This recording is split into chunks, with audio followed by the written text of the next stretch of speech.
আল্লাহ পাক ভালোবাসেন এবং আমি যে পাখি আকারে তোমরা আমাকে দেখতে পাচ্ছ, আমি দুনিয়ার কোনো পাখি নয়।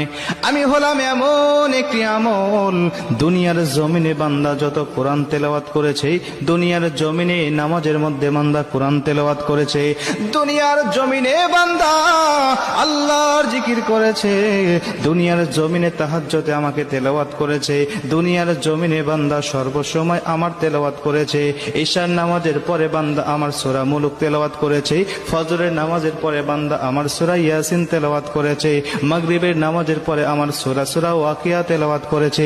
বিভিন্ন সময় সে আমাকে নিয়ে পড়েছিল। আমি কোরআন দিয়ে পারিবারিক জীবন, সামাজিক জীবন, রাষ্ট্রীয় জীবন সে পরিচালনা করেছে। এজন্য আমি কোরআন তাকে আজকে এই কঠিন মুসিবতে একা রেখে যাব না।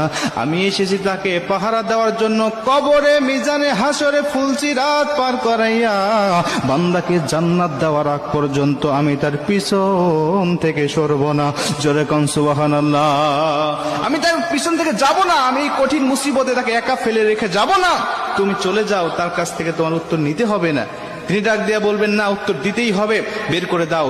বলছেন, তোমার যদি সাধ্য থাকে তাহলে তুমি আমার ডানার তল থেকে তাকে বের করে নাও। ফেরেশতারা তার ডানার তলে খুঁজবেন, তন্ন তন্ন করে খুঁজবেন। হাদিস শরীফের মধ্যে আসছে, কিন্তু লাশটি খুঁজে পাবেন না তারা।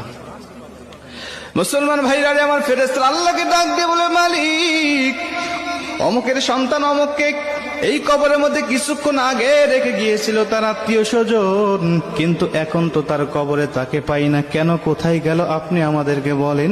আমার আল্লাহ পাক ডাক দেয়া বলবেন, ফেরেশতা আমার, সমস্ত ব্যক্তিদের কবরে তোমরা সওয়াল জবাব নিতে পারবে, সমস্ত কবরবাসীর কবরে গিয়ে তোমরা